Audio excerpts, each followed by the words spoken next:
I'm Logan Crawford, and right now on the Spotlight Network, we're exploring a powerful book. It's called Grief, Forgiveness, Acceptance, and Rejection. And it's written by a terrific author, one of my favorite guests. His name is Dr. Daniel Brubaker. This wonderful book delves into the complexities of grief, revealing how forgiveness and acceptance can transform our emotional healing process. With insights grounded in more than 45 years of medical practice, the doctor guides readers through understanding these emotions to find peace and resilience. We're delighted to have this very talented author join us once again here today on Spotlight. We thank the team at Atticus Publishing for helping us put him in the spotlight today, and we ask viewers like you to support authors like him by subscribing to our channel and by purchasing his amazing book. The links are below this interview. Doctor, welcome back to Spotlight. Glad to have you on the show again. Thank you. Great to be here. This is a powerful book. It's an important book. Unfortunately, in our lives, we're all going to experience grief. You've been there for 45 years and counting as a medical professional, as a doctor, and you've witnessed a lot of grief and a lot of people reeling from grief. So I guess that's the impetus for this book. It's that and my own journey.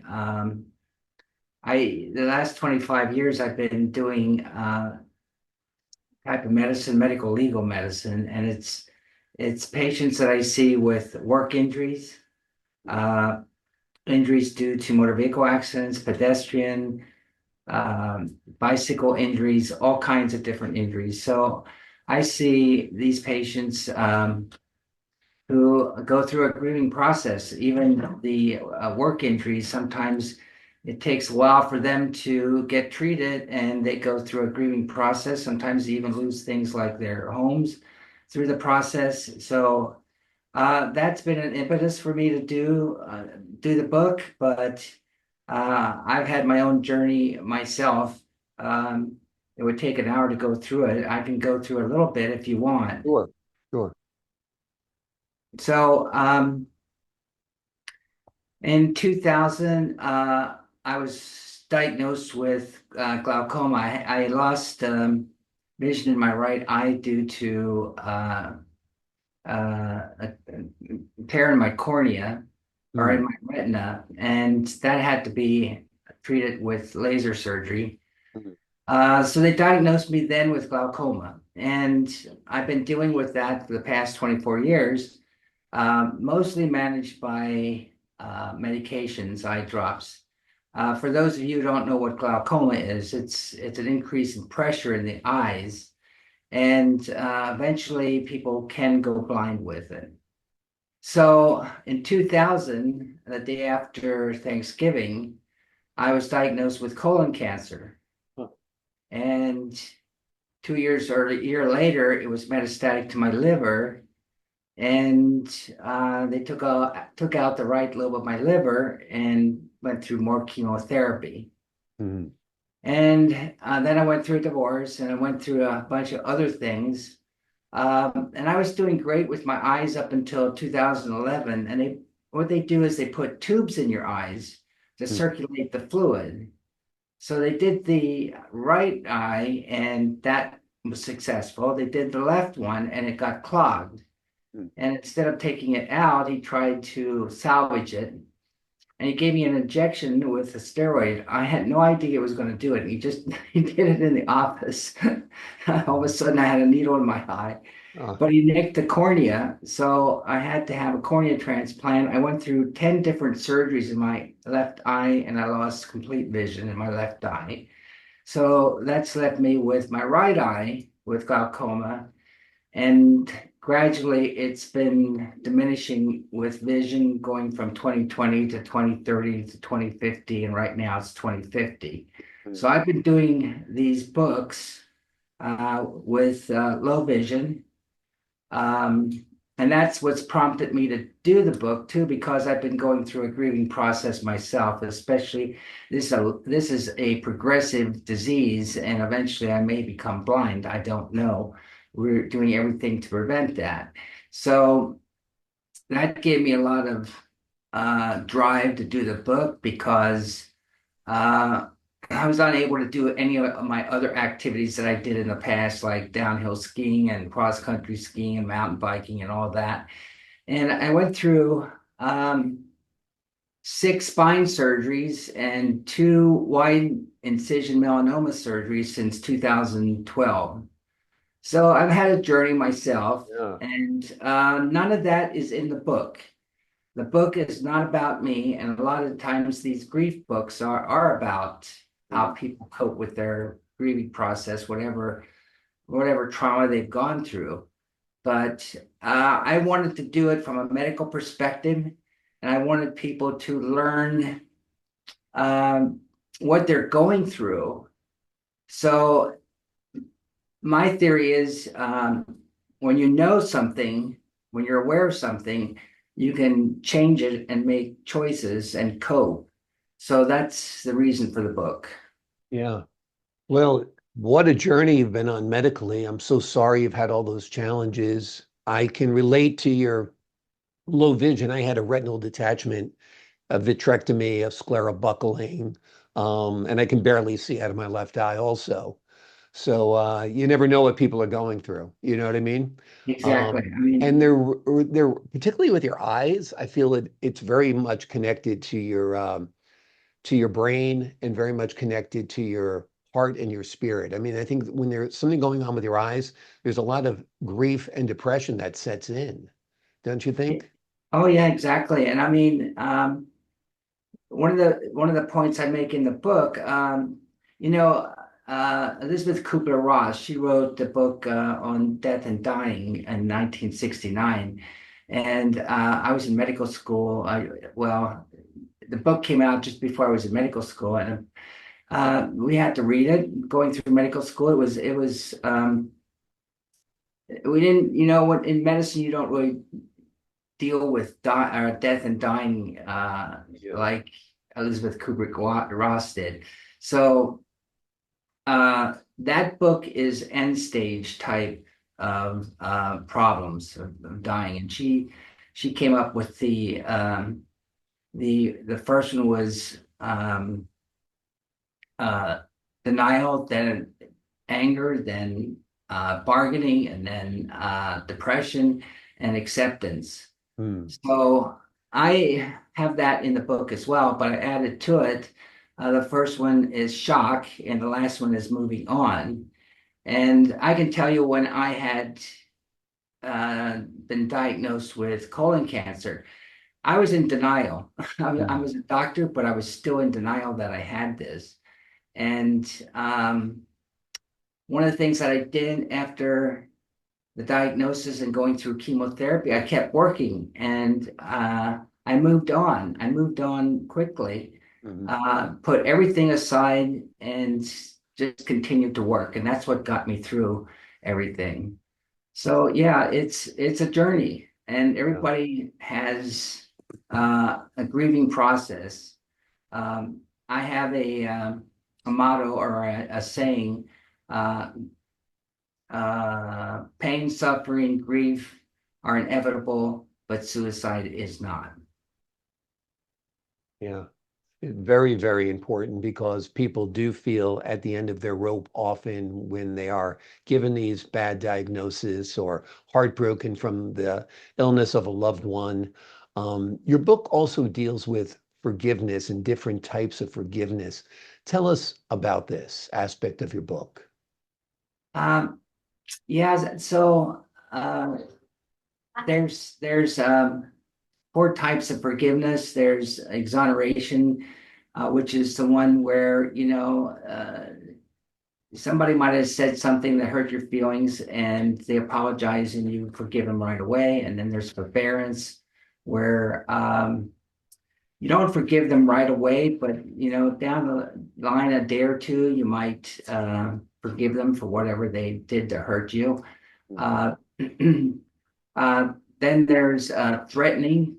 So that's the kind of thing where you might say, "Okay, I forgive you if you buy me a BMW," that type of thing. Yeah. And then there's release, and the release is a type of situation where you're not in a position to really forgive a person. Uh, I had a situation where I still haven't forgiven somebody, but I released it. I went through kind of a PTSD situation with it, but I started dealing with it, coping with it, and finally released with the whole problem.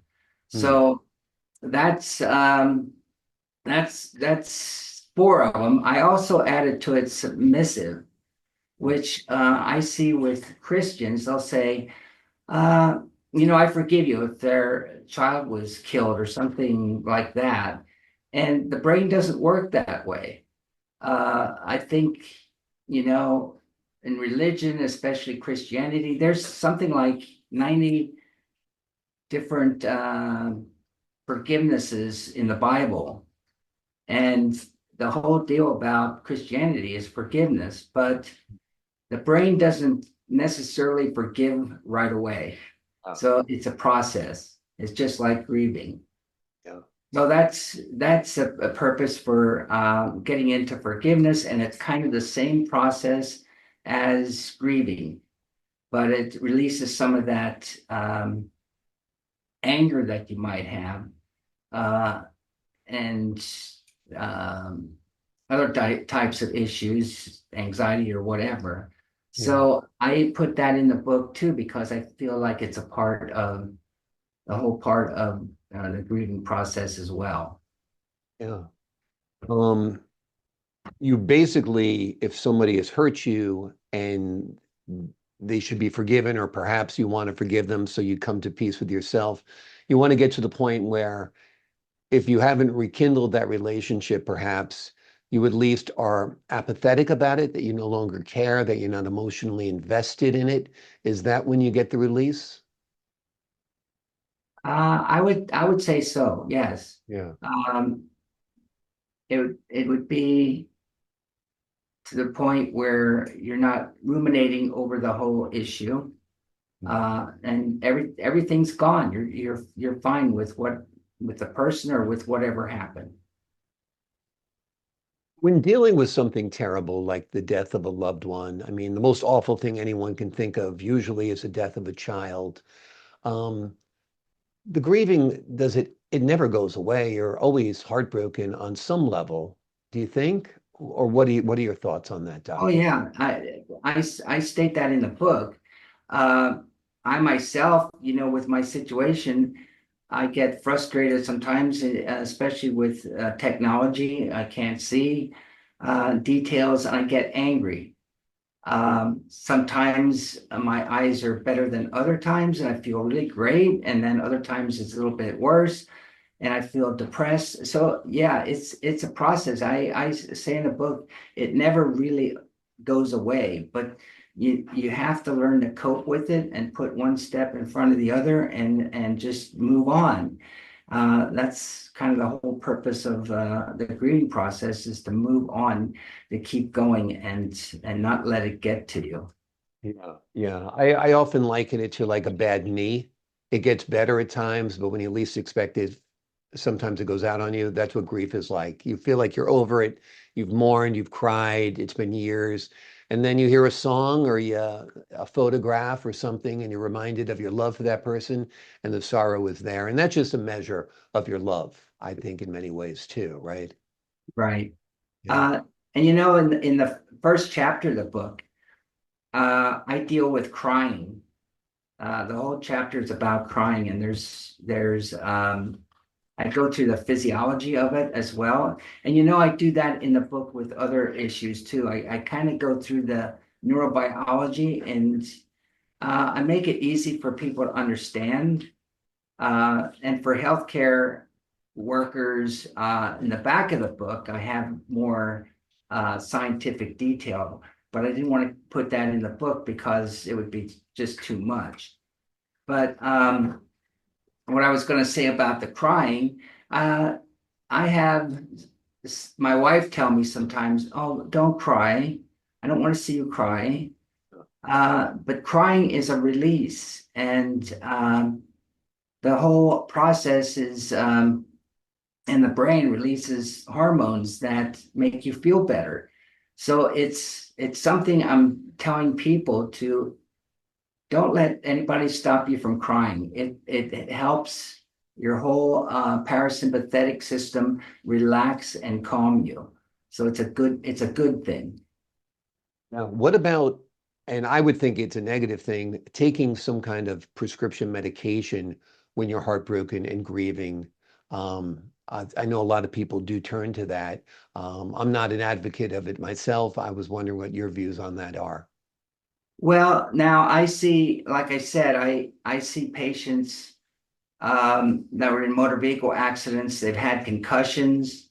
Along with that, they have anxiety and depression, problems with their memory. So I do treat them with medications to try to get them better. And I agree with you. I think that medications would be better if you come to a stage where you just can't get through it. Hmm. But therapy, getting a good therapist, journaling. I have a little part in the book where it's mindful training. Become mindful of your situation, and I have a little process that you can go through to help get rid of the anxiety and some of the depression. So I have things in the book Yeah. that will help, but I also do recommend people to see a therapist and do other types of things to, or a minister, or somebody that you can trust, you can talk to. Um, and even here's another little tidbit. Um, everybody has smartphones today. Hmm. And so if you say to Suri, Suri, I'm feeling depressed today. And she says, oh, I'm sorry to hear that. Can I connect you with a friend, or can I connect you with somebody that will help you? Hmm. So there's things out there, even Yeah. immediate, for you to get better. Yeah. Yeah, there's all kinds of talk apps and stuff. And sometimes, if you are isolated or perhaps don't have the means to get to a doctor, there are apps on there where you can talk to a social worker or somebody on the phone, and it might be helpful. I don't have any experience with that myself, but there are other outlets out there, as you said. Your book also deals with acceptance. Let's talk a little bit about that. Sure. Well, I go into social acceptance and even personal acceptance. You have to accept yourself. Now, narcissists don't have any problems with that, but a lot of a lot of people, feel a little insecure or have some kind of a problem that they're dealing with, and they have to learn to accept themselves. But then I also go into acceptance by others. Mm. So that would be your parents, your friends, people or kids in school that you're going through school with. Those are part of being accepted by others. And then I have rejection by others. Mm. So I go into ostracism and cancel culture and that type of thing. And so the reason I have rejection in this book is because rejection can also cause a grieving process. Mm. And one of the things that I bring up, uh, you wouldn't even actually think about this, but the bonding process between a mother and a baby just born is so important. And then having that love for the child throughout their childhood and into adulthood keeps them from going through a grieving process. If they feel rejection early on, that's going to persist, and they'll feel a grieving process as a child, even into adulthood. And you may not recognize that, but it's there. So I go into that one, and then I go into the acceptance of others. So that means accepting other people, no matter if they're Black, if they're Asian, if they're LGBTQ, whatever it is. Learn to accept those kinds of people. And one of the chapters I have is totally on hatred. Mm. And I just feel like there's so much hatred in the world. And I included that because I was hoping that people would see how much hatred affects other people in terms of causing grief. Yeah. And especially today, we're seeing so much separation of people's ideas, the hatred that we see coming out of politics and Mm. all kinds of things. So I have a whole chapter on that, along with hate speech and hate crimes. I go into those in detail as well. Yeah. And um, so all of that can be causing grief in people. Yeah. I think social media and the internet and the digital age plays upon people's most base emotions with their headlines and so forth. And I think that's part of what's fueling this heat rift that we have in the United States and perhaps the world right now. It is. And I even feel, people will say, well, it's my First Amendment right. Well, if you look at and it says, it doesn't say that, well, it doesn't include hate speech. Mhm. It uh it doesn't include that. And there are Right. some countries that don't allow hate speech. And Yeah. I think that's something that we should look at in America to stop this business of hatred throughout the social media. And it's not anonymous. It does hurt. Some people have been driven to suicide because of extreme backlash on social media. So people do have to, if not listen to the government about hate speech, listen to their own heart, listen to their own morality, own ethics of like, how am I responding to this person? They might disagree with me, but I shouldn't berate them. I shouldn't insult them. I shouldn't threaten them. And you see so much of that online, and it's a real tragedy for sure.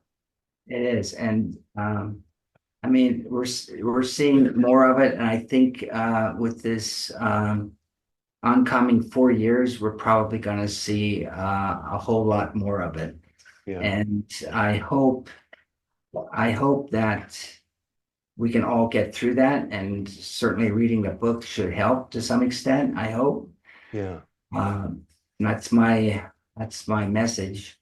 Yeah. Is there a favorite chapter of this book that you wrote that when you wrote it, you like thought it was a little different, a little profound, that people might connect to? I know it's like asking to choose amongst children, but I figured there might be a favorite part that you wrote. I really enjoyed the forgiveness, and I go into some of the biblical verses Hmm. um, that I associate with exoneration and forbearance and threatening. And I associate or I include verses from the Bible that go along with those kinds of things. And that was kind of fun for me to do that. Um, and myself, I was going through a process of trying to forgive somebody Hmm. during the time that I was reading that chapter or producing that chapter. And all the research that I was doing I was just, amazed. And in fact, at the back of the book in the addendum part where I have the neurobiology, I have the neurobiology of forgiveness and unforgiveness. And Mm. it's really fascinating. But what I have there is really detailed. So I mean, it's there for people to go to read it to see how the brain works in those types of situations. But I had no idea really how the brain was working in forgiveness. See, there's what I was doing with the neurobiology. There's what's called functional magnetic resonant imaging. So, when you um, have an injury to your shoulder, for example, you have an MRI done. Yeah.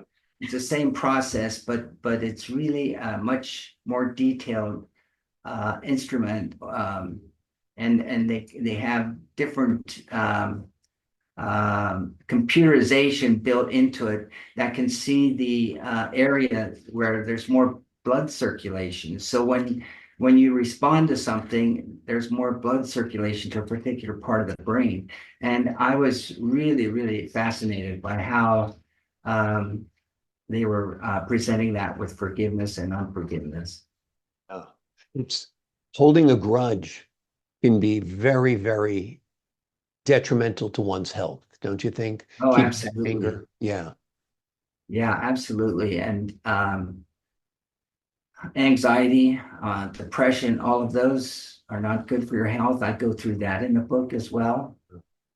Some of the things that it can cause heart disease, it can cause all kinds of different medical problems. Yeah. Broken heart syndrome is real. I mean, people, if they're very upset, will get high blood pressure. They might provoke a heart attack. They go into atrial fibrillation. There's a lot of real aspects of what's connected here and what's connected right here, right? Exactly. And I also provide that neurobiology of anxiety and rage and that type of thing Hmm. with the fight and flight syndrome or situation. So I go through that in not a lot of detail, but then I put a lot of detail at the end in the addendum part. So what I try to do is make people understand how the brain is working, then they can understand how their feelings come about. Exactly. Being self-aware in that arena, I think is very, very important to help people manage their feelings, manage their emotions, and in turn, manage their health as well. What are you hoping readers take away from this book, and who is your target audience? Um, my target audience is 350 million people in the United States. Yeah, unfortunately, we're all going to grieve at one point, whether we want to or not, right? Yeah, we all go through some form of pain, suffering, Yeah. and grieving. So I would love to I would love to sell a couple million books so I can do some things like work with the Dole Foundation that works with people, veterans that have gone through PTSD, so they could distribute the book to them to help them and their families and do things like that. If I could get enough income from the book, I would love to do more than just um, uh, keep it for myself. Yeah. Yeah. Well, I think it's an important work. I think it helps people navigate the many dark aspects of their life. And also, when we think of grief, we think of usually the loss of a loved one or something that happened to someone else. I think you pointed out today very, very clearly and very, very eloquently that you can also grieve for your own loss, whether it's the loss of your health, the loss of an ability, a loss of a job, even. I mean, people have should be able to grieve for their own losses, and I think that's important too to recognize that, don't you think? Oh, absolutely. Absolutely. That was certainly one of the purposes of the book because I'm including divorces, I'm including rejection by peers, bullying, everything you can possibly think of in terms of rejection or losses or pain that people produce to other people. That's why I wrote the book the way I did.